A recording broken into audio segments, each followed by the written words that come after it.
Rachel Carson once said, and I quote, "A child's world is fresh and new and beautiful, full of wonder and excitement.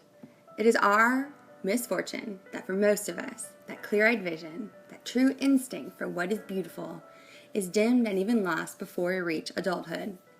The communities that we live in and the people that we call our neighbors are beautiful, like the nature Carson is referring to. Place and community-based education focuses on the building of a symbiotic connectedness between the school, local businesses, organizations, and natural world. It also focuses on the interdependence between the student, teacher, parent, and community member. Such interconnectedness and interdependence can motivate academic-based learning and find solutions for local, environmental, and social problems. This kind of education has the power to bring active and experiential learning in the community to the forefront of education, where students grow into active citizens and citizens grow into active members. I want to bring light to the field of place and community-based education, inspire those around me, and support the movement of nature-based education for early learners. I was invited to share my experiences as a nature preschool teacher at District 219's Ask the Expert Day. This event is a combined effort between Junior Achievement Chapter of Chicago and the Niles School District. The goal of Junior Achievement is to help students connect what they learn in schools to real-world experiences. The goal of Ask the Expert Day is to assist students in making informed decisions about future college or career choices.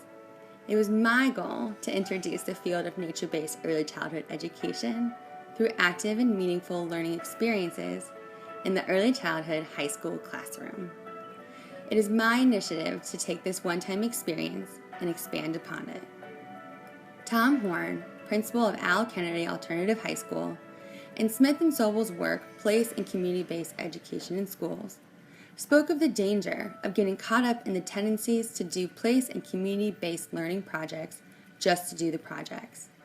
I participated in the Ask the Expert Day initiative last year, and I made no lasting connections, neither to the community nor the students.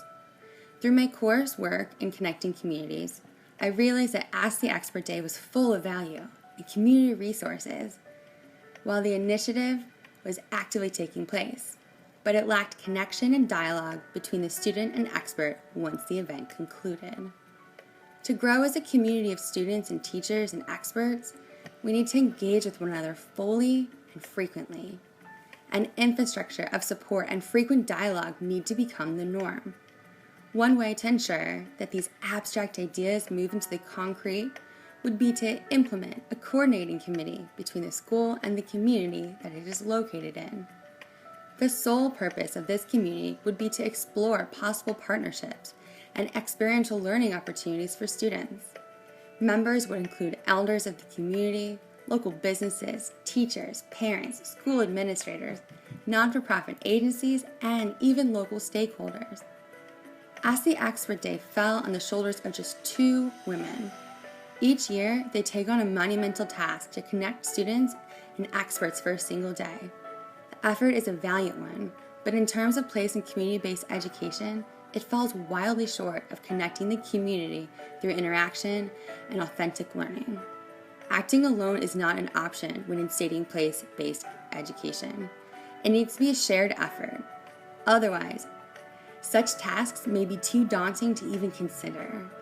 Martin Buber believed that we can only grow and develop once we have learned to live in relation to others, to recognize the possibilities of the place between us. I believe this said place is the space between the school, community, and natural environment. This is a space where I can influence a more holistic and student-driven approach to learning rooted in the natural world and surrounding community. As a non-formal educator, I am not concerned with mainstream academics nor test scores in ways that traditional and formal educators are. Rather, connections to the earth, kinship, and stewardship through direct interactions are at the forefront of my teaching. I wanted to assist these high school students through authentic learning experience like I would do with my nature preschoolers. I wanted to help them move beyond their textbook and classroom, I wanted to help them become active and engaged citizens in their community and help them find meaning in Ask the Expert Day. I thought to myself, how hard could connecting students and the community really be? Why can't I take nature-based early childhood education and implement its roots of authentic, hands-on, minds-on, child-driven learning into the high school classroom as well? Such philosophies have the power to positively connect and affect the social and ecological community. I was hoping for a win-win-win, but it wasn't as easy to connect place and community-based education practices to another teacher's classroom as I had originally thought. During my presentations, I focus on my experiences as a nature-based early childhood educator. I began the presentation with a simple question: what is your favorite outdoor memory as a child? The answers varied, of course, and I linked each memory to some kind of early childhood learning standard. I shared my story and highlighted my role in the Northern Illinois Nature Preschool Association. This connection would be used as an extension to offer students working experiences over the summer in nature-based early childhood settings. I invited students to explore and interact with natural materials, such as pine cones, seashells, and more. I then asked the students what they enjoyed doing most, and discussed these experiences again in terms of early learning standards. The students also partook in nature yoga and some creative movement exercises. Mainstream education misses the mark of developing the whole child when the voice and choice of the child becomes stifled.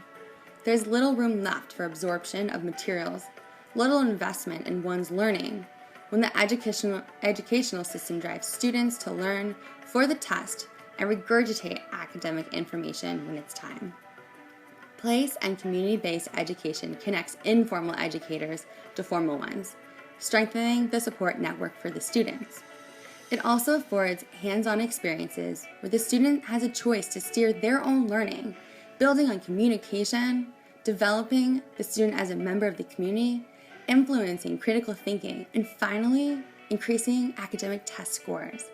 Ask the Expert Day was a first step in moving this particular classroom past the textbook and tailoring the students' learning experiences to their own interest, even if it was just with a few pine cones and seashells. The two teachers that I met with at Ask the Expert Day were so excited to hear about my initiative after the presentation. They were buzzing to have me back again. They even introduced me to the on-site preschool director and encouraged me to share my mission of nature-based education and vision for my CSI project. The idea was simple, so I thought. I would return to the school and take the high school students outdoors on a simple nature hike to find out what they were interested in. Then they would explore their early childhood standards in relation to the experiences outdoors and create activity for the on-site preschool next door. This was in line with place-based education.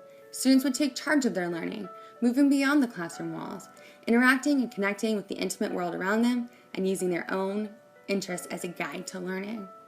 And then Ask the Expert Day ended. And then the support and enthusiasm I was met with vanished. So I turned my attention to the school's gardening club and offered my assistance in whatever capacity they needed me. Together we planned a curriculum for the Sizzlin' Summer Science Camp around activities of the interest of the students in charge. We planned a garden art project and the planting of some kind of seed for each day, along with an outdoor activity.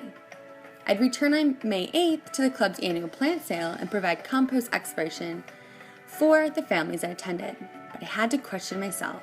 Was I really stating or achieving place-based education in relation to my CSI? Smith and Sobel state, and I quote, "Community-based education must reflect the unique circumstances encountered in specific schools and communities, and that instating place and community-based education can be extremely difficult."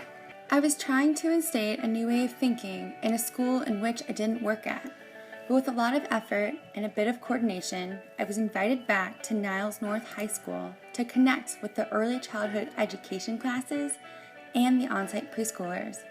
Over the course of one morning, the high schoolers and preschoolers learned about plant parts, went on a plant hike, planted a seed, explored the compost bin, read earth-themed stories, and experienced nature yoga. And at the end of the 3 class periods, I did a follow-up, allowing the high schoolers to talk about their experiences and apply them to the early childhood standards that they knew from their textbook learning. I have since been invited to the on-site preschool at the Niles West campus to demonstrate that nature-based education activities in the same way. This way of thinking, learning, and doing has the potential to drive the nature-based early childhood education field forward, giving it a place in the high school curriculum. It also has the power to move the high school students past just observing the on-site preschool and actually developing activities and lessons for them according to their nature interests. To continue my efforts, I want to form a committee with other experts from the one-day event and drive student learning beyond the classroom and into the community for the 2016-17 school year. Together, the community, teachers, parents, and the students themselves can lay a foundation for a better way of educating, where the local becomes the curriculum, increasing academic test scores, engaging citizens through dialogue and interconnectedness, solving local problems, and creating value. Through this course, I became an engaged citizen, advocating for reform in our educational system for students near and far. I'm invested in connecting, conversing, and supporting other educators and community members around me to achieve social and environmental change.